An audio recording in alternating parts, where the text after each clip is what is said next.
You guys are tripping me out. Holy shit. Okay. So just know, dude, if you tell us any lies, we know the truth. There was many nights I called out of work over and over again because I was playing ranked, my underwear. I want to prop these players up as much as I can. Family's like, yo, you're not getting paid for this. You know, what are you doing? You know, they don't understand it. And Joey specifically going like, I'm doing it in May. like, let's go. They thought it was like fraud, like identity fraud, or somebody had like charged a card with that name. Like, I barely remember that. It's a trip, man. I feel extremely blessed, you know?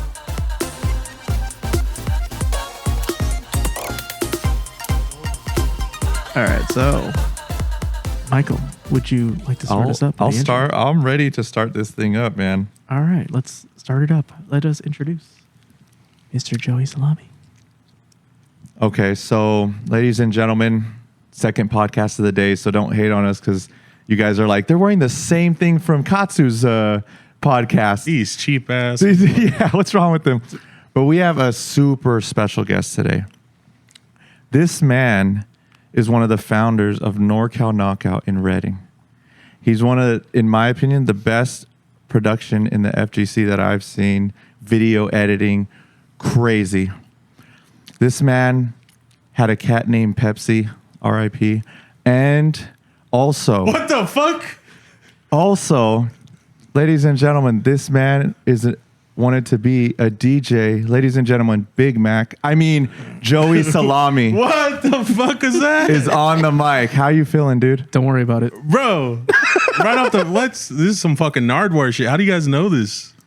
Dude, We have to know. I thought you're Joey Salami. Yo, you guys are tripping me out. Holy shit. Okay. So just know, dude, if you tell us any lies, we know the truth. Okay. So. we have some convicting evidence. But we won't use that. You know, you're part of NorCal.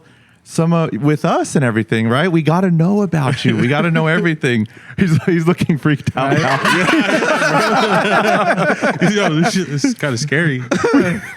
We won't reveal too much. There's some deep cuts. I'm doing good. Yeah.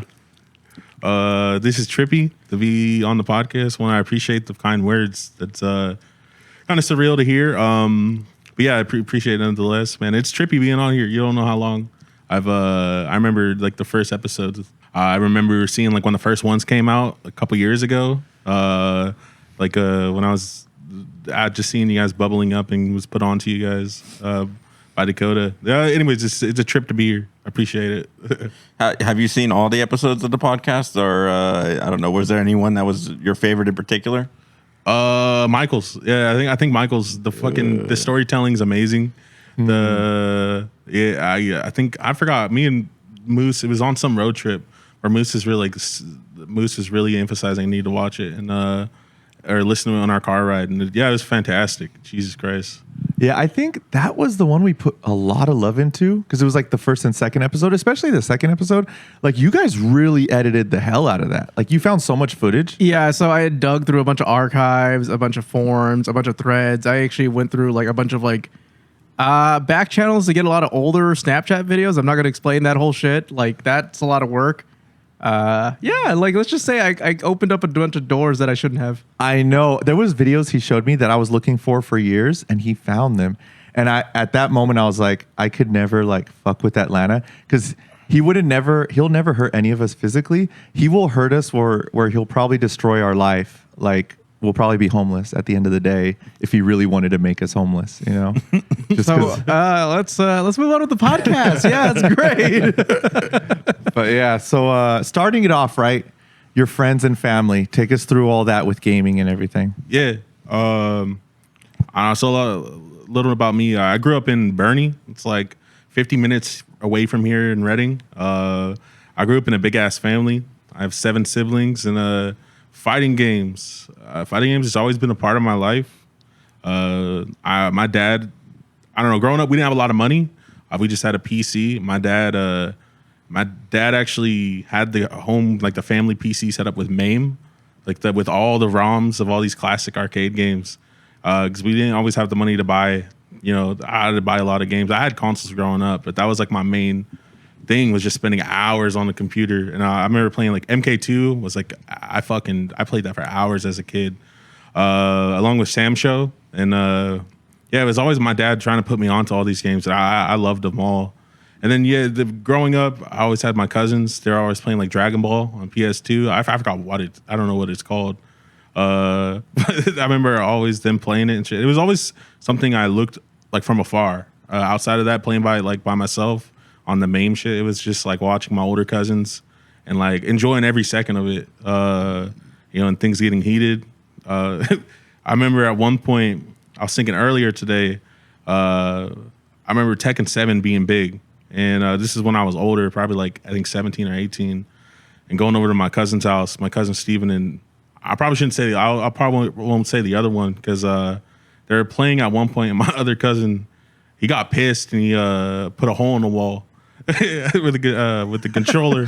He's getting his ass whipped by my cousin Steve. Yeah, it was pretty gnarly. But it was always like a spectacle. It was always so much energy, and I always enjoyed it from afar. But I remember I came across this like Paragon video. I think it was Paragon. It's like how to get into fighting games and have a good time. And it's like this 20-minute long fucking just like basically a guide put out into this YouTube video. It's amazing. It like really is what got me into the FGC. It described it perfectly about like enjoying fighting games from afar and being like, man, these are so sick. If only I was good enough. Like if only, it described my experience perfectly where I really enjoyed watching it, but I never thought I could get into fighting games. And what do you know? I watched this and it breaks it down perfectly. Like the guide of getting into it, how to get started, getting into training mode, describes like the first experiences to a T. It's fucking fantastic. I watched that and I tried getting into Tekken 7. I started playing a bit. And one of the things it addresses is how nerve-wracking it is. Just like going on, I played like, including like MK10, MK11. I got hella into those, but it was just for the story mode. That's all I did. I touched online. I get my ass whooped, and I was like, I don't like this. I'll stick to. When I got older, for a good stretch of time, I didn't like fighting games because I was like, what's the point? It's a scam. You buy a fighting game, you play the story mode. The story mode's like fucking 5 hours. It's like you're done, and it's like, what am I gonna do? I wasn't playing with anybody, and when I got into Tekken 7 after watching this video, I remember telling my friend, I was like, oh, this is it. This is the whole thing. He's like, yeah, no shit. It's like, you're supposed to. It's like you play the story mode or whatever to get into it. Then you go online or you play with your friends. It's like, that's this whole thing. Because my homie, he was in the UFC games. He wasn't really into fighting games, but he kind of ushered me in. Then what do you know? Like, it's right as Street Fighter 6 is about to come out. I remember they put the demo out. And I was just sitting at home. I was bored. I was like, yeah, let me check this out. And it opens up with the Ryu stage. And the music right off the bat, that fucking stage music is so good. With the temple, what is it? I forgot what the stage is called. Yeah. But I immediately get into that. I'm like, dude, this is so dripped out. This music's so good. I don't know what the fuck I'm doing, but I was like, I might get into this. And then I came across a video of Maximilian. He's like doing all the supers. And after I saw all the supers and the critical arts, I was like, oh, bro, I gotta buy this game. And it comes out, because like Tekken 7, I wasn't really clicking with. But Street Fighter, as soon as I got into it, it was like, yo, this is perfect, especially because I had modern. And man, I was like a modern Chun-Li. I was just slinging shit out there, slinging shit at the wall. And I loved it. Especially I picked Chun-Li because like, because of her critical art. I remember seeing in the Maximilian video the like slap against the wall. That shit's so sick. It's I think that's like one of the best supers. It's one of my favorite supers in like all of fighting games. But yeah, man. Eventually, that led to me. I led to like a brutal addiction. I remember I was working as a security guard at a casino up in Bernie for my tribe. And there was many nights I called out of work over and over again because I was playing ranked, my underwear till like fucking 3-4 in the morning. I couldn't stop. It was just like, it was so. And speaking of like the nerves, I mentioned that like, bro, that's so real for, at least for me. I imagine a lot of people, when you're just getting the fighting games, you get it's like the thrill. You get nerves just when you go into ranked. You're actually playing somebody on this other side. It's trippy, especially coming from like I just played story mode and CPUs. I don't know, it was really nerve wracking. It was scary, but it was like Yeah, I don't know. I loved it because I come from a background of like sports. I don't know how many people know this, but growing up, football was my main thing. I played football. I did track and field, throwing shot put and discus. I was always a student athlete, and then I ended up going on to play college here, actually locally here in Reading, Shasta College. I was a defensive nose guard and an offensive guard. In college, I was just an offensive guard, and it was my shit, dude. Like, it was such a driving force in my life. It really, at a certain point, I was on like a really bad path. It really saved my life coming across it in high school. It put me in contact with the community. And it's something I just lived for years and years. But when I was in college, I fucked off, and I ended up dropping out because I stopped showing up to classes. I was juggling too much stuff, trying to get by with a job full time too. And I kind of lost that. But then, and that void was real for sure until I came across fighting games like 3-4 years later with Street Fighter 6. And it was like, immediately I already had a background too with like picking up things that are difficult. Mm-hmm. I play multiple instruments. I play guitar, bass, piano, drums. So I'm used to starting out and being dog shit, and just like keeping at it. I will dump hours into it. I hyper focus. I got ADD. So fighting games, when I came across that, it was like it was meant to be. It was just like I took off. And then that leads me to like eventually I come across. I know in the video it emphasized finding a community, and I knew that like I didn't know there was any fighting game shit like here in Reading or anywhere near. I remember being a kid and Smash being like my main view of like the FGC. Of course, I've seen Moment 37. I've seen clips here and there. But I thought like if anything, I would get into Smash. I always wanted to go to Smash events, but they didn't exist. So I remember trying to look. The closest thing was down in Chico or going to Sacramento. And so when Street Fighter 6 came out, I was like, fuck it. After a 3 months playing it, I was like, I'm just gonna look it up. And what do you know? I come across this like Reddit post for Final Impact Gaming, the Discord server. I was like, I think I got Discord installed. I'll check it out. And that led me to meeting a bunch of my friends that I have to this day. And eventually I started making it out to locals, and it really took off from there as far as the community standpoint. That was like one of the final like major pieces to lead me to like, I think I'm supposed to be here. Like my life's kind of led me to this point, Tell me about like your first local experience, right? Like what was where was it at? What was it in Bernie? Was it like Botch? Tell me a little bit more about like that first experience. My first I think it was Subarama, right? The final, it was like 2024 or no 2023, right? That is where the meets were when like Street Fighter 6 just came out. Yeah. We were all lugging to Subarama, yeah. Yeah, I think real quick, I did leave out.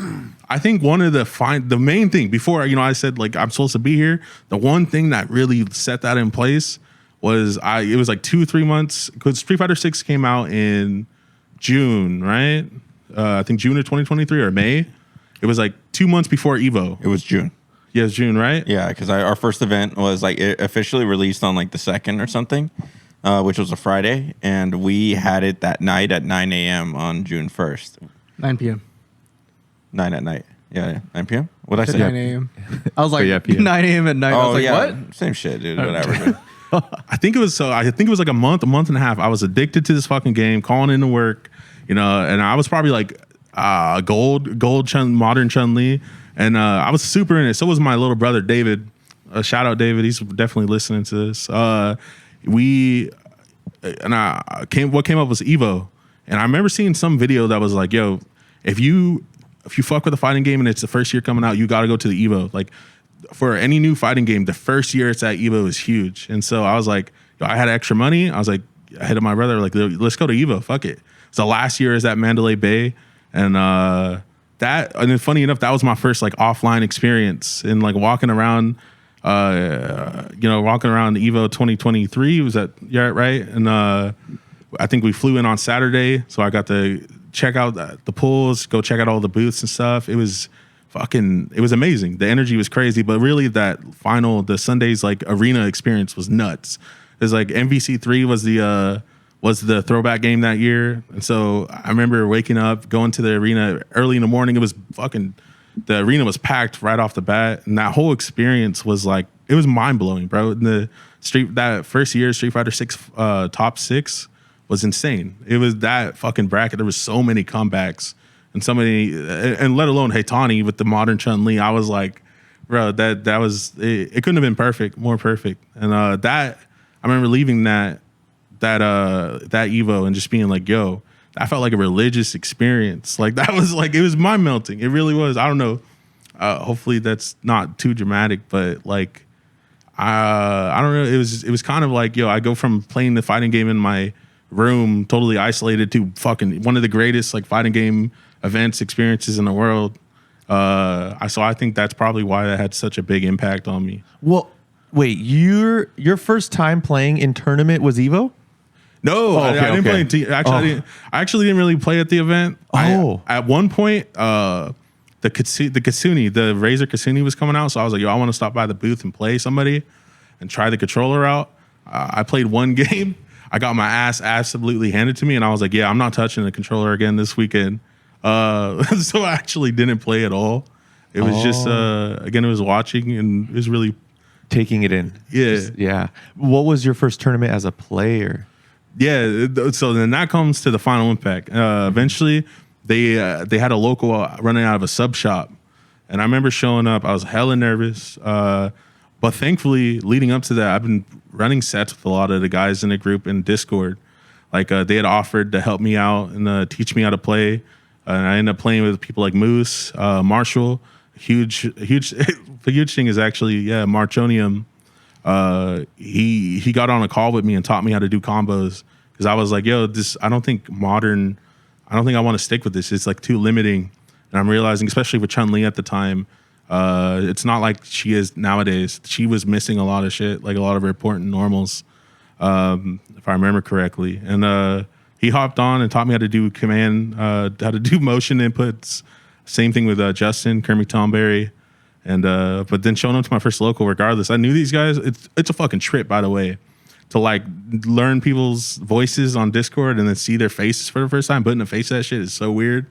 But yeah, and then let alone sitting next to somebody side by side, that shit is nerve wracking for the first time. You're like, you talk about hopping in a rank for the first time, sitting next to somebody side by side, scary enough, And so I could kind of get it with trying to get people into locals, and they're kind of like, I don't know, they're uncomfortable or they're hesitant.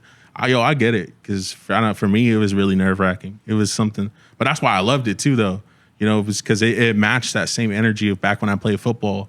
Like I'm very much a thrill seeker. Like I kind of, I don't know, it runs in my family, And so I think like instead of doing drugs and shit, that's why I'm like I go for the fighting games. I do go for, I love that thrill. And but yeah, the first local was crazy. Yeah, it was let alone just like the community and finding all my friends or new friends, And I went through the whole thing too, the classic of like trying to get all my friends in the fighting games, realizing that's not gonna work.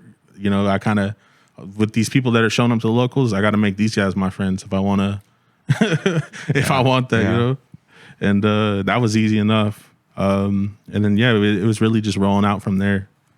Doing the meetups out of the sub shop, which by the way, it was sick. I missed Subarama. Moose knows. Absolutely, that was a good spot. Oh, it was chill. It was like grungy. It was laid back, dude. The subs were fired. They did not hold back on the meat, dude. They slapped that shit on there. Yeah. Does it still exist?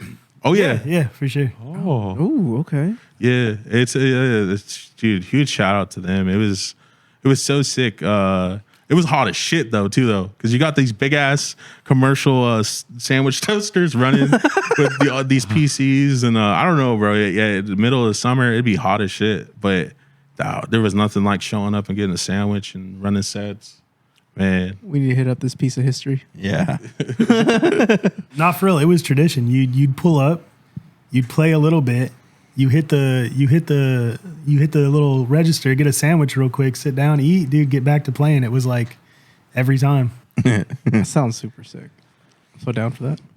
Damn. So you know how I heard of you before even seeing you obviously was like Atlanta and Dakota, and especially Atlanta. He's very picky about certain people and their editing and stuff. You know what I mean? But he would hype you up, saying like, "Dude, this guy, it's like we got to take from him and like just learn and everything." And I was like, "Whoa!" And then when we seen what you did with some of those videos, I was like, "God damn! What got you into?" Production and video editing and all that. Oh, dude. So I feel like, I look at my life and there's 3 things that have really stuck with me, or maybe just 2 things I could say is one, like I said, the thrill seeking. I used to be a student athlete. I love competition. I love the being on edge, the nervousness of it, the fight or flight that kicks in when I'm like in competition. Like, I love that shit, stemming from sports to now the FGC and these fighting games. The other part is I've always been a creative since I was a little kid. Like, I think I started making YouTube videos back when I was like 10 years old. Just with me and my cousins, I remember having like a camcorder or having a webcam. We used to make shit all the time. Especially the house I grew up in, we're just like left to our own devices. We had all the kids on the street. We just get together and we did anything to I don't know, to just not be bored as shit. And yeah, man, I remember when I was a kid just making a bunch of videos and then stemming into because of my dad. Actually, I remember my dad had a cracked version of Sony Vegas, and I remember having a school project making a video. I remember I went to school. I made all this. It was like some science project or something. Some video we're supposed to make, and they gave us all like these flip cameras. These like, I don't know if you remember those. It's like the long square cameras, right? It was called flip, right? There's a few of them like that, yeah. Yeah, I remember they gave us a bunch of them. They're like, yo, we're gonna give you these guys, record these videos. This is what your topic is. I took that shit and I recorded like a 15, 20 minute video versus everybody else was like making like 2 minute, 4 minute videos. I took that home and my dad showed me how to put all this together, put these like stupid effects on it. It's like back in 6th grade. And I remember going to school and showing it and everybody being like, what the fuck? Like, how did you make this? Blah, blah, blah. And funny enough, my dad did most of the editing. I was just like, yo, we should do this. We should do that. And eventually, and that followed all throughout like middle school and high school. It was always a thing of making videos. Eventually it became like skits. We'd record skits all the time. And the other thing was music. Funny enough, I think I was probably like 7th, 8th grade is when I really got into music, and I taught myself how to play guitar and a bunch of instruments. And eventually it led to me and my friends, we started a rap group. And yeah, it was called, we called ourselves Chicken Soup Phantoms. And we recorded a full-on album of which actually you should probably blank out that name. We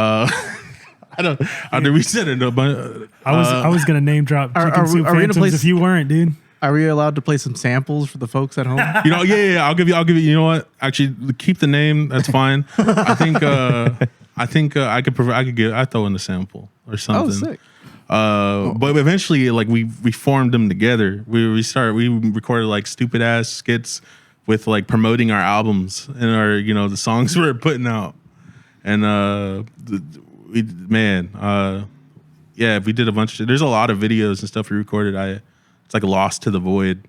But I always just had an itch. The main thing, it was fun as shit to record these videos, but I was getting better and better with the editing and everything. And then when like video essays, we in high school we had the option a lot of times with our classes to like we could write out an essay, or we could record and do a presentation like a slideshow, or we could do a video.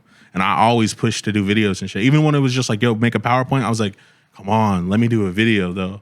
And they would, my teachers, they loved it. So they'd let me go and make these videos, and all my classmates and shit, we would make it a whole thing. Like everybody wanted to, everybody would have a part in it. And yeah, so funny enough, when I graduated high school, that was kind of gone. I didn't, I think I made video. I tried doing vlogging for a bit, and I was like, I feel too corny doing this. I can't do this because I was like, my heart wasn't in it. I just wanted to edit. I wanted to make cool shit. I wanted to like use the music I love and throw it in there and be creative. But eventually I was like, I am not this person to like carry a camera around all the time. And, I felt weird. And eventually I just kind of fell off with the video stuff, which is like, and I was just like, oh, that's something I'll always miss.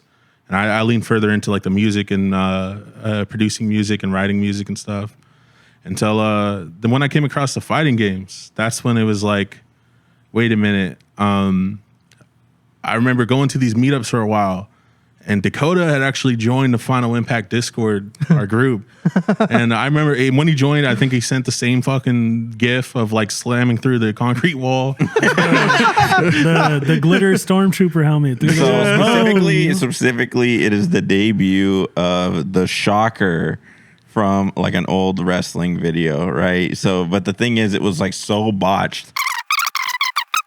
So Dakota hops in our server, and then eventually he starts sharing all the shit you guys are doing. Like it was back when you guys were out of the band hole, sharing the live streams, posting it.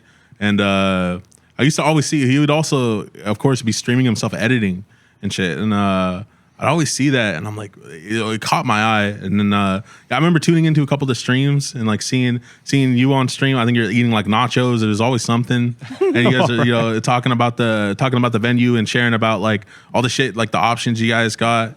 And it was fucking sick. And I was like, whoa, this is crazy. And especially like it felt like you were there in the venue. And for context, this was like my first experience of seeing like live streams for a local. I was like, Street Fighter 6 was the first game I really got into. So it's like, I'm new to the scene. I see this and I'm like, immediately, I'm like, bro, we should start doing this, I remember it was during the Subarama meets back in like 2023. It was, I think so. It was like always like, yo, we should do after the meets. It was like, we should start doing live streams. We should start doing this and that. And it was always kind of like, like Dalton Ice Christ was always like, I'm not sure. And it wasn't until like I think our second tournament we ran for Street Fighter 6. It was like Street Fighter 6 at the dip. Eventually, I was in his ear, and him and Justin, I was like, yo, at this point, I had started. I was really showing up to the locals. Like I lived in Bernie. It's like an hour from here, up in the fucking mountains. The population's only like I think like 4,000 or 5,000 people. Every week or every 2 weeks, whenever we had the locals, I was driving down here. Every Saturday, and I eventually started bringing a setup. So I think I got to the point where these guys really trusted me, and our second term with Street Fighter 6, I was like, yo, I think I figured this out. Let me do the graphics. We could do a scoreboard and a live stream, and it was really basic shit. Like I found a video online of this guy like how to stream an FGC tournament, and it was using like XSplit software. Because I think the dude was like sponsored by it, but I followed this guide. I figured out how to make the scoreboards and shit. It was super rusty. Like I look back at that stream and I just cringe. We didn't have any commentary or anything, because like I think it was just a big step already to do the scoreboards and the live stream, and we didn't know how commentary would pan out and stuff. And that first experience was crazy. It was like super stressful. It was another form of that feeling I get when I sit down to play somebody in tournament or at a local, like that thrill, that energy. And that was my first experience also, where it's like anytime I run production for an event, eventually it's stressful as shit. And it's like, I'm a nervous wreck, but there's a certain point, usually in top 8, whether it's like the beginning, the middle, at some point, where it really hits me, and I'm like, you hear the crowd fucking popping off, the gameplay is amazing, and it's a feeling like no other that just like fills my heart with like joy, and like it's really fulfilling work. That was my first experience of that, of like, holy shit, this is crazy, this is insane, this is like going back to Evo, what I felt that in that arena. This is like a little piece of that, it's like something I really hits your soul. Like people don't play fighting games. They show up and they experience this. That's why I always tell people, like, when I'm trying to get people to show up to events and stuff, I'm like, yo, even if you don't play, you should show up. You'd be surprised how much you get caught up in the energy and how much you might care, even if you don't know what the fuck's happening on screen, you know? But, and then going from there, I think the next tournament I ran was Tekken 8 at the Dip. That was like December 2024, again with Final Impact. And this time is when we got to do commentators. I got to implement a lot more better ideas, and also I got to make videos again. At this point, for starting at Street Fighter 6 at the Dip, I got to edit and I put together a video for this tournament and like use the same format I kind of do today with the gameplay clips backed with the graphics and, you know, with all the details. And it blew up. I remember it got like, I don't remember the views, but for what we were doing, it blew up. We got a bunch of players from SAC to come down, and we ran out of, I'm saying Street Fighter 6 at the Dip, that's the bar. And shout out to them. They were huge on putting us on and letting us use the venue and throwing into our pot shit. And but yeah, point being, I got to tap back into the video editing stuff, and finally this like creative outlet was back for me. And I don't know, I something I really dig. Both of it is like kind of allowed me to get creative again. And yeah, it's kind of the ball's just been rolling from there. It's something that's like super fulfilling, but it's like on many points, getting to be creative and getting to invest in my community, because a lot of this is like, it's really fulfilling work, but also kind of selfish in that like I'm very much a fan of the players, everybody in NorCal, the players and the commentators and shit. And you kind of get a front row seat. Like, you don't get a better seat than working production. It's pretty nuts, you know, especially like any of these games. It's like, I don't know, to see player, you get the first, I don't know. It's again, you don't get a better seat working these events and stuff and getting to see these players from time to time, them get better, or seeing them fall off and then get picked back up. So when I make these videos and I get to do production, it's a blessing, because that's like, I want to prop these players up as much as I can. And a really pivotal moment also for me is having a conversation with you, Dakota, down at Cartridge Cartel. You really opened up my mind. I don't know if you remember this, but like you were talking to me and Moose, and you talked about what we do, and like your vision and your goal and a dream you have is like seeing this shit grow to like really building out an industry. Like really building out, not an industry, but building out, like, you want to make this shit like the MLB. You want to make this shit like a league, right? It was like something along those lines. I mean, at the time, and how I generally like to describe it, right, is I want this thing to compete with some of the highest degrees or highest levels of sports out there, right? Like the MLB is most certainly competing with the NFL. The NFL is most certainly competing with MMA. UFC, all these different brands, they're all trying to fight for your viewership. You know, so in my mind, I'm just like, dude, why can't we get a piece of that, dude? I feel like our people that, you know, our commentators, our players, everybody involved in this shit is just as amazing as any of these pro athletes. And some of the stuff they do is just like, you know, it's crazy. They need to be highlighted. So for me, it was just like, yeah, how can we get it to that level where it's like, dude, it's like F1 style, like F1 WWE style, like pyrotechnics, dude. We're taking over an entire city, and every time we run an event, it's like a celebration of how great, you know, all this really is.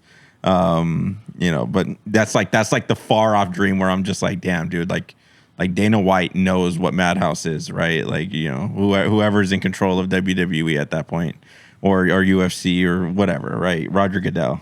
Yeah, and I remember hearing this. I don't, you know, because the other side of this production shit is it's very much there's a cycle between it, right? Where it's like the months leading up to this tournament, I spent hours and hours and hours and hours fucking editing and building these graphic packages for the streams. It's very much like it's kind of like a trance, bro. Like there's days where I spend like, no exaggeration, like 14, 17 hours at sometimes, like just editing and putting together graphics, you know, trying like, just tweaking things here and there, and then when it comes to the events, then it's like kind of like the big payoff where I get to, you know, with all that in mind is like trying to elevate these events more and more, trying to create moments for these players and really just make shit that I don't. What does my ideal stream look like? What does my ideal event look like? What kind of energy do I want? What I want if I was these players, you know? It's one of the unfortunate things too of like not getting to experience that as a player. Like, you know, that's, you know, I think about NorCal Knockout and like NorCal Knockout, I want to make, this is our whole goal, our whole vision is, yo, let's make what the tournament we want, the regional we want. It's unfortunate I'll never really get to experience that as a player, but that's part of the game. But one of the points I was gonna make was that I kind of lost it regarding I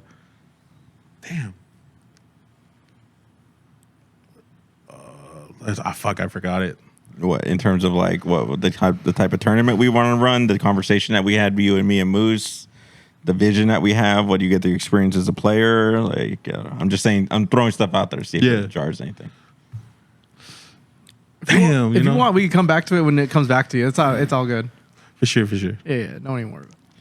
But yeah, that's like, dude, I think about like how much excitement is around like, dude, F1 is coming to Vegas, and they're like, dude, they literally are doing construction on any given city, right? That F1 comes to, they're like, dude, we're literally gonna shut down this whole city. Like, dude, Evo had to move. Just like even after the mayor gave like the key to the Conan brothers or whatever, right? Or Conan brothers, yeah, one of those guys. That's crazy. That's their cousins. That's You know, I remember what I was gonna say. Oh, okay. Okay, now I remember. The main point I was gonna make was that when I really got to sit down with you for Cartridge Cartel, that was like my first experience coming across somebody who's as like crazy as me, or you know, because like I looked around, you know, when doing the Final Impact stuff. You know, everybody has lives. Everybody has like a set amount of time they could realistically dump into this shit. For me, I don't know. I felt very, I felt, like I said, I dumped hours, and you dump hours into this. I felt like crazy. You know, and my family's like, yo, mainly my dad is like, what do you sometimes they don't understand it. They're like, you're not getting paid for this. What are you doing? You know, there's much time, and this shit's not easy. You know, there's a lot of studying. There's a lot of like work you got to put into this you're not getting paid, you know, and I could have probably got a degree at this point with like how much time this is taking up, for sure. But when I came across Dakota and you guys, and I, especially in that conversation, was like, dude, this is crazy. I finally met somebody who like who cares about this shit as much as I do, or is crazy enough to put this much time into it and everything. I don't know. It was really inspiring. And it, again, was like another step that made me feel like, yo, I'm supposed to be here. And this is like what I'm supposed to do, you know? It was kind of, that was a really pivotal moment for me. I do, kind of building off of that same stuff. We may be jumping way too far ahead in the story, but I do love that one time at King's Cup where we're going over very similar, just like this, right? Hey, Dakota, you know what? I really felt like, after I met you guys and I met MADHouse, I really felt like, finally I have someone to relate to. And then it started going time to, it's time to break down King's Cup. It's time to like pack everything up. And as the time went on and as the hours went on, 1 a.m., 2 a.m., 3 a.m., and we're still there, just wrapping cables, just fucking whatever. And you finally look at me and you're like, hey, you know what? You remember how I told you earlier tonight how I felt like I could really relate with you? I feel like I don't know if that's true anymore, dude. I don't know if this is too much at this point, dude. I'm ready to go home, dude. This is fucking oh, it's real. Moose remembers driving home from that first King's Cup. I told Moose, I was like, dude, I can't. I don't think I can hang. I don't think that this is these guys are like a different level. I get why Michelangelo goes home after. I'm 37. I'm like 12 o'clock. I'm out. Peace. They're like, oh, come on, stay till 4 a.m. What the fuck? Fuck that shit. So that's why when you guys obviously you guys have a lot less shit though that we do. When I saw you guys like the last Kings Cup, you guys got all your shit in the car. Do you need anything from us? No, we're out. I don't even blame you guys, right? Like, you know, it is what it is. Fucking. Thankfully, we have some people who are like super like they're like I don't fucking sleep. Like we have like Blue Square, we got Rufio now. We have like Nerd in the Bay, May. There are so many other cats, and then like Manny, dude. If we stayed there till 8 a.m, dude, Manny is forced to stay there no matter what, right? So obviously he's incentivized to help us out.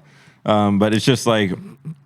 Honestly, anybody who like is just like, bro, like I'll show up early to set up, but I gotta leave like at midnight, then fuck it. You know, like we'll take whatever help we can get, and we really don't hold it against people, right? At the end of the day, people are like, wow, you must be working really hard. This makes you so much fucking money. I'm like, let me get this straight. You paid $5 at the door, and like how do you think that money's like distributed for this whole fucking building? How much do you think it costs to rent this building out, right? Like all those little things like that. So.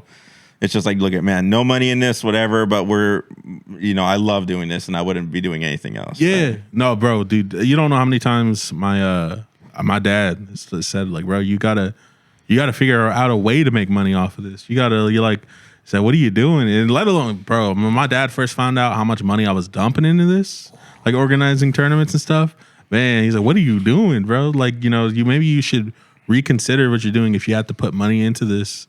And I was like, you know, Dad, like, the reality is, this is what I want to put my money on. What if I'm not spending money on these events? Like, what am I? I'm spending money on stupid shit that I don't need.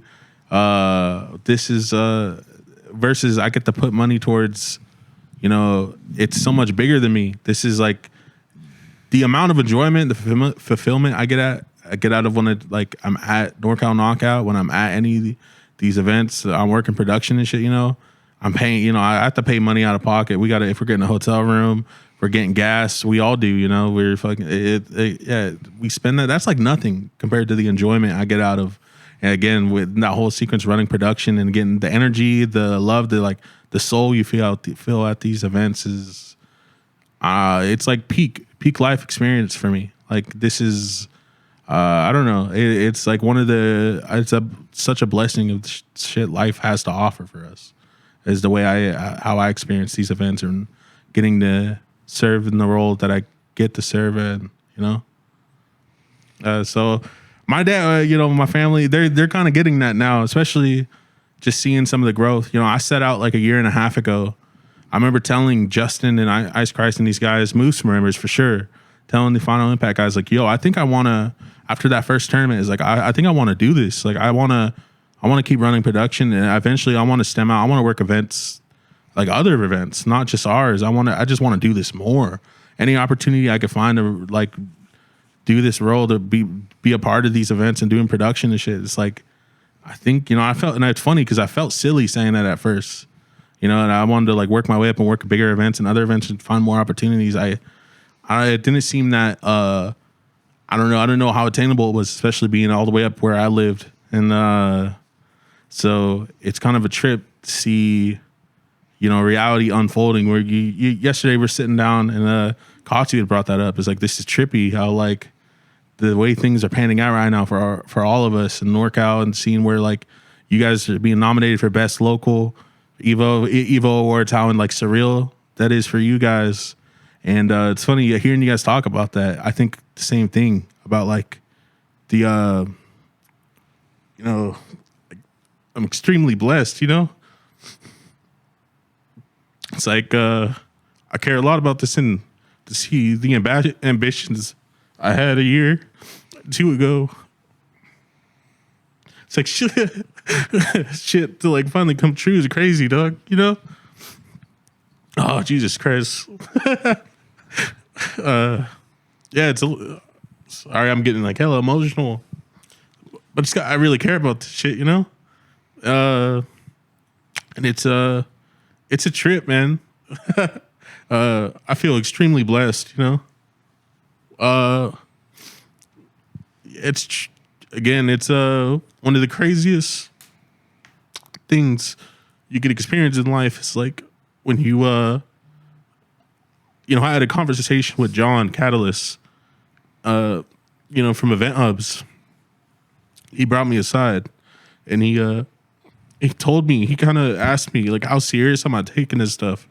If I'm willing to, really put it out there, am I willing to take the risk and take the, put in the time and the investment to make this happen?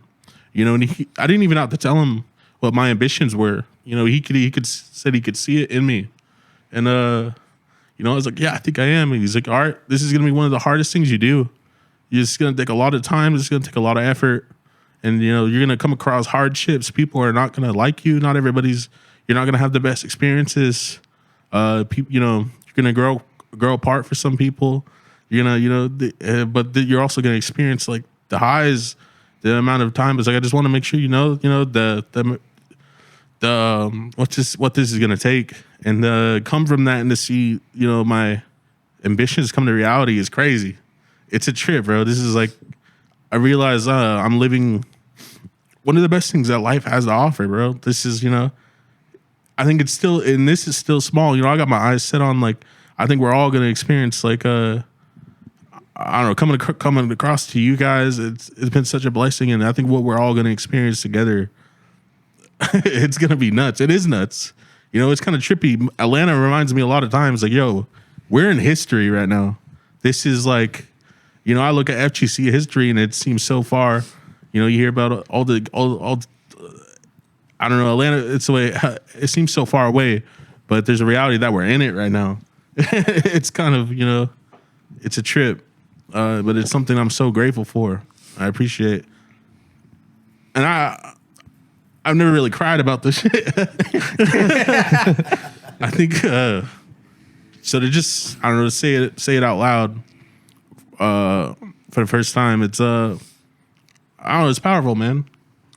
There is a reason why, as much as I joke about it, right? I always tell people, I'm like, no, this is a war effort, right? And it's like, why do you have to make it so militant? I was like, well, the thing about like any sport that you do, right? Like there are certain sports that like consume your life, right? Like if you're into football and you're about that football life, like when you're in season, it's pretty much all you think about, all your training, all your eating. That's what you're thinking about. That's what your life is.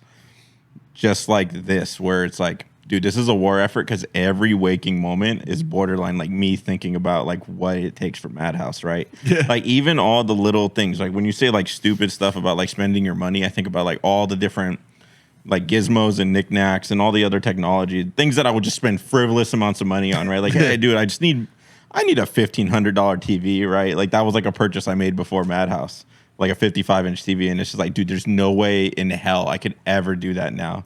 Like every single dollar has to go to MADHouse. It's just like you do it all firing on all cylinders, dude. And when you have something that's like that consuming of your life and your mindset and everything, it's like, it's very difficult for you not to take it personally and not to take pride in your work. And especially when you're able to see that your work touches so many different people, dude. It's like, that's huge. Yeah. And this, dude, this thing has led, man, my life has completely changed with doing this, and it's funny because, I think like when I say, I feel like my life's led to this point, I really believe it. Like, starting out as a kid, the editing shit, the route I've been on that's led to this point. It feels like intentional, and a big part, again, John Catalyst, really, really, you talk to him. His favorite character is Rose, like by far. I don't know if you picked that up talking to him. I have.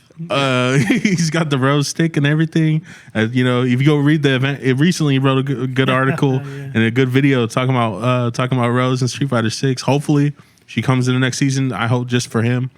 But he talks a lot about fortune and talks a lot about like things happen for a reason. And I know everybody's not everybody subscribes to that, but I do, and I definitely feel like, I don't know, everything's led to this point, and this thing's so much larger than video games, and just like sitting down, run sets, that's huge, but it's kind of hard.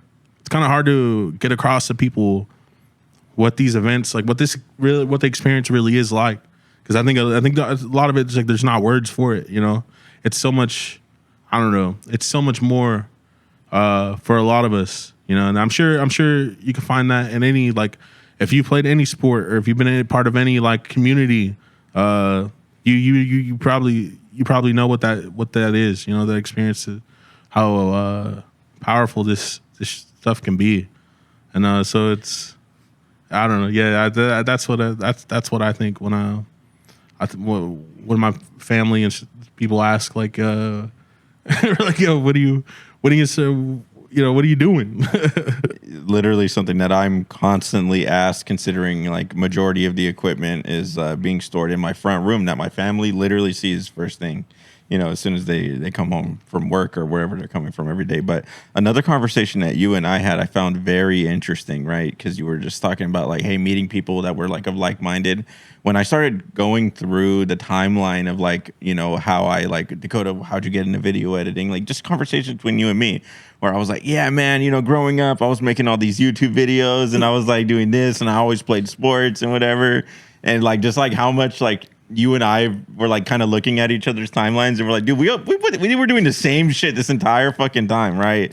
Like we were pretty much on the same path. And it's crazy how like something like fighting games brought us, you know, you're all the way up here, I'm all the way down there. Now we have this intersection of like, you know, I guess like you said, meant to be destinies, right? Where it's like, dude, now it's like, what's next in the books, right? What's next? What's in the future for both of us, right? And everybody else who's involved with MADHouse and Reading FGC and I don't know, all this good stuff. It's like, I don't know. It's funny to see everything, right? Yeah. It's just life is funny and strange. Yeah, man. The amount of friends and like new experiences, like it's crazy. Just getting into FGC, the amount of friends I've picked up everywhere I go. It's so, you know, it's so easy to make friends. It's so, you know, let alone these guys that I met. Like I said, Moose, Marshall, Lincoln, and all the other homies that Blake, you guys, so many of the Fitz crew, like new people who I could call my friends now. It's like it's such a blessing, you know. And again, first, I'm also like fans of these guys. Like I hope that I want to see everybody improve. You don't know how happy it makes you when I see somebody in tournament, you know, and following their path and knowing their path and their journey and how much time all this shit takes, whether you're a player, whether you're doing production, whether you're doing, you know, running a beer or TO, whatever your role is in these events, in this community, like seeing you grow and improve, or, you know, and being a part of it, getting to witness all of it. I'm very much a fan first and foremost. So it brings me so much joy to see to see the growth and to see all this play out. It's a trip, man. This is the part where I insert all the pictures of you rooting for what do you call it? For Plague Mass, man. You know, just like, dude, so excited. You would have thought you were the one up there playing, dude. No, Doug. Speaking of nerves, like I get more nervous watching my friends play than I do when I play, dude. Like my stomach does backflips. It's unreal, and let alone when your friend like clutches it out. It's unreal, man. It's I wouldn't trade it for anything, you know. Same thing with the homies on commentary. It's seeing them grow and seeing them improve, and you know, getting opportunities. It's I love it, dude. Like it makes me so much happy. It makes me so happy, dude. Yeah, all around. Damn. So, you know, just leading us with all this like history and everything. You know, the most important thing when we first came to Reading last year, like it blew my mind. Like it seems like doing an event in a casino is like the end game. Like wow, that's the dream one day. Your first event, not your first event, but like the one that you created, NorCal Knockout, the first one was in a casino right away, right off the rip. How the hell did that happen? Dude, man, where do we start? Dude, that's all I was going to say. Full send is how it happened. Yeah. I mean, man, I don't know, Moose. Where do we? Dude, I love this story, dude. It's like just like how, oh my God. There's probably so much backstory behind like you guys wanting to do your thing and all that stuff right here.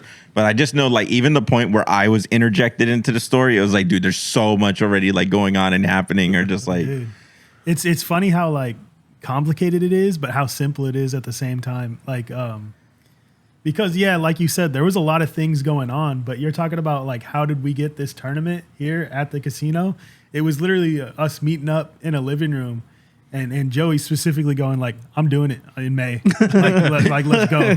Like, here we go. You know, like it was that simple. And then the date was set, the room, you know, the venue was set, and it was like, all right, let's go. It was like, we always had this idea, rolling off when it was Final Impact, rolling off Tekken, or Street Fighter 6 and Tekken 8 at the Dip, these events. We there was a lot of traction, there was a lot of experience. We wanted to go for something big, and this led. We were still on the fence. We didn't know whether to send it or not. And I remember eventually there was that decision was made, and I coming to the decision of like, you know, something we talked about a lot, but I think we were really fucking scared. It was the idea of running this tournament. You know, I talked about it in our podcast, but it used to be a trip. Me and my cousins, Terrence and Anthony. We used to come here to gamble. We'd come here, gamble and drink, and we'd walk by the event center all the time and be like, yo, how crazy would it be to have a fighting game tournament here on these big ass projectors and the sound system and what we could do. There's a concession stand. Yo, like it feels like an actual like a sport, like there's some cage fights or something. I don't know. It felt like, you know, and I would give them the spiel over and over again. And they, at a certain point, they'd roll their eyes because it was like the fucking 7th time I've given them. I'm trying to like make them dream with me, you know?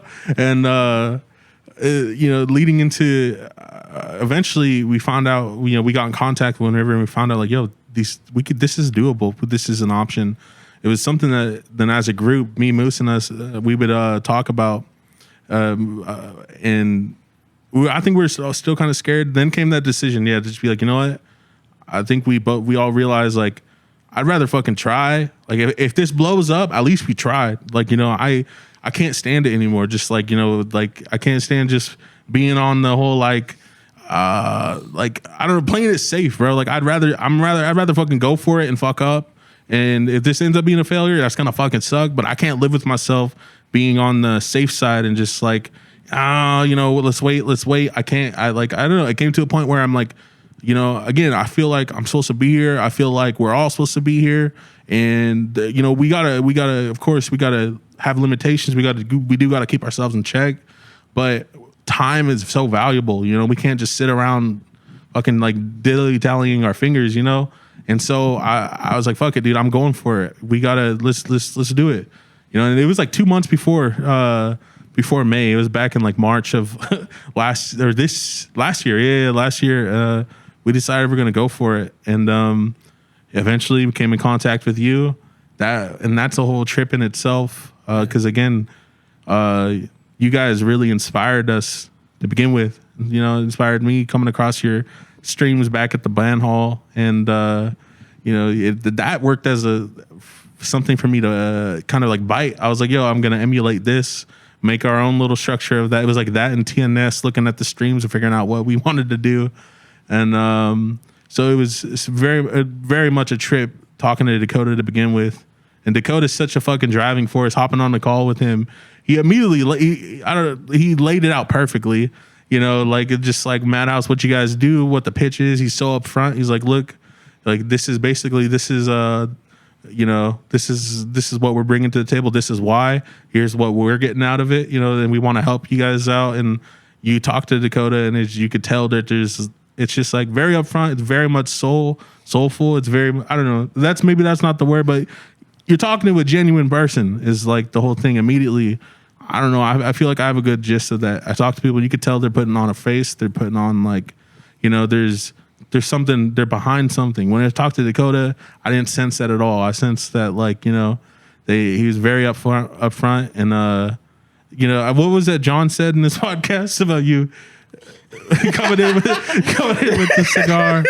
There was that. But yeah, he said specifically, he's like, yeah, Dakota came in with a cigar, big fur coat, a bunch of gold rings. I heard you're doing small business in town running tournaments. Daddy needs his cut.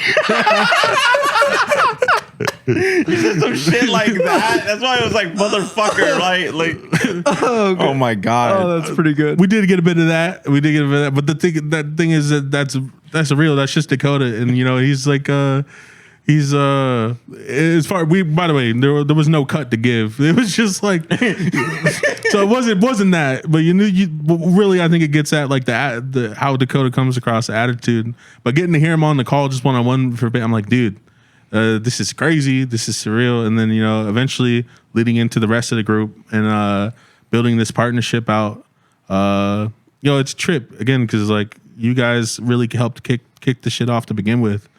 Indirectly, with the content and checking out the streams, even just like some of the content, like I remember when you guys released a video low key with the Vulex cab, I think it was, but the cabinet and everything. I remember watching that and being like, just being inspired, hella inspired, and Anyways, leading into knockout, and how we've made it again, like it could be simplified as much as Moose said of just going full send. And with the help of you guys, man, that was one of the scariest things we've done. We didn't go into it with like zero experience. Again, we did have some confidence from the events we helped run before, and we knew we could pull it off. And even if we didn't, and it was fucked, like again, I was gonna be happy. I was gonna be fine with at least we tried. But yeah, man, that was the scariest shit. I didn't sleep the night before NorCal Knockout for sure. I don't know what could have gone wrong. I mean, we did, I think it went well. But still, dude, when you are making a bet on, you're making a bet on, I'm hesitant to say it, but really, this is my dream, When you're making a bet on your dream, it could be scary, dude. To see it play out, it's a blessing, for sure. Hey, well, I did tell you, dude, if you made Atlanta cry, dude, it's probably going to be a good episode, dude. And now it's number 2, dude. So I hate all of you. Dude, it's like I said, dude, it's so hard for like, it's not even just like a bet on like your dream. Like the way I always like to say, dude, is like, dude, I'm betting on myself, dude. I'm betting on my abilities. And like, dude, if anybody's going to believe in me, dude, it has to be me first and foremost, right? Like, I got to succeed, not just for like all the people that are counting on me, but I got to succeed for myself, dude, to prove to myself every day that I am as good as I say I am. And whatever it is, right? Whether it's Mortal Kombat or just running a bracket or fucking, I don't know, barbecuing a brisket or setting the whole backyard on fire or whatever, dude. It's like, yeah. So, and the thing is, you guys can really relate. I don't know how much people understand. Like, I think a lot of people do, especially in our region, how much this shit takes as a TO to make these events happen. But like Moose and Marshall, Lincoln, Blake, all those guys have been there. That 2 weeks leading up to the last NorCal Knockout was stressful as shit for many reasons. Stuff that we could control, stuff we couldn't control. It was like every night felt like we were together. And we're putting hours and hours in. And by the way, huge shout out to Laura and Moose's family. Because, this shit takes a lot. And no, I had to tell him. I was like, yeah, dude, it's time. Like, you're not going to see me a lot. I mean, this next week, and I'm sorry. Yeah, Moose has a whole family at home, and he's putting in just as much work for all this, man. And that 2 weeks leading to it, making shit happen.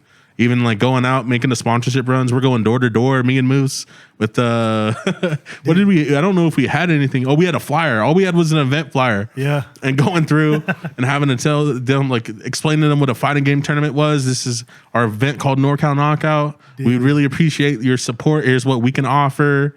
And it was so funny, place to place. Your first pitch, you're like, oh, dude, we got to doctor that a little bit. And then, you go to the second place, and then that's your second one. And it's like, That was a little bit better, but next time we'd like strategize in the car to the next place or something. And then we go to that third one. I remember we went to that pizza spot and we're like, oh, that was fucked up. That was like, we got to go this direction instead. We got to, Yeah, we're like workshopping like door to door, like on the pitch. Dude, just door knocking with you guys that one time was fucking awesome, dude. Going to all the different record stores. So I could only imagine, right? Like, hey, we've never done this before. Let's go for it. Like, bro, there's no guide for this shit, really. What I ended up doing, I was working here at the casino, and I was working in a cage. And any downtime I had, I would go on our work computer, and I was searching how do nonprofits usually, how do you fundraise? How do you do these pitches and stuff? So I used that and like reapplied it to our own field, and I did the best. I was like, all right, Moose, I read up on this guide. Here's what we do. And that's what led to us. We built out like a package of our sponsorship tier and what it includes, what we can incentivize. It's funny what we came down to is like most sponsors, they just want to support. This is a cool event. They recognize we're not making money off this at the moment. We're dumping. We're just as much. Well, actually not just as much. We're way into this more than you are. They want to help out. They want to be part of it, which is something we learned on that first run. But that is an advantage we have too. Like being a smaller town. It's not a small town, but a smaller town. These business owners kind of like know. They're like, oh, like these are guys trying to do something for a community. Like, and they feel more obligated to pitch in. And that was what a lot of the sponsorships were. You could tell they were like, I feel you. I want to help. Like, it was like we have nothing to back it. We have no numbers. We're coming in.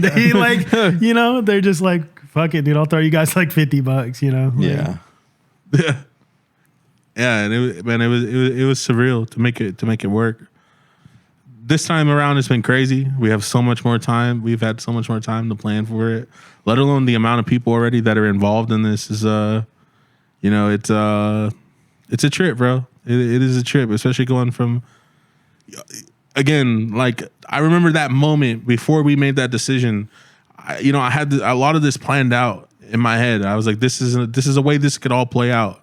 If we could just, dump our money into this, if we find the support for this first one, and leading up to this, like let people know we exist. A lot of people didn't know fucking Reading. They didn't know what the fuck Reading even was. They never heard of it or whatever. It was like this first one, we put ourselves on the map, and then we go from here, and maybe we find more support, I don't know. I can't get into too much details, but a lot of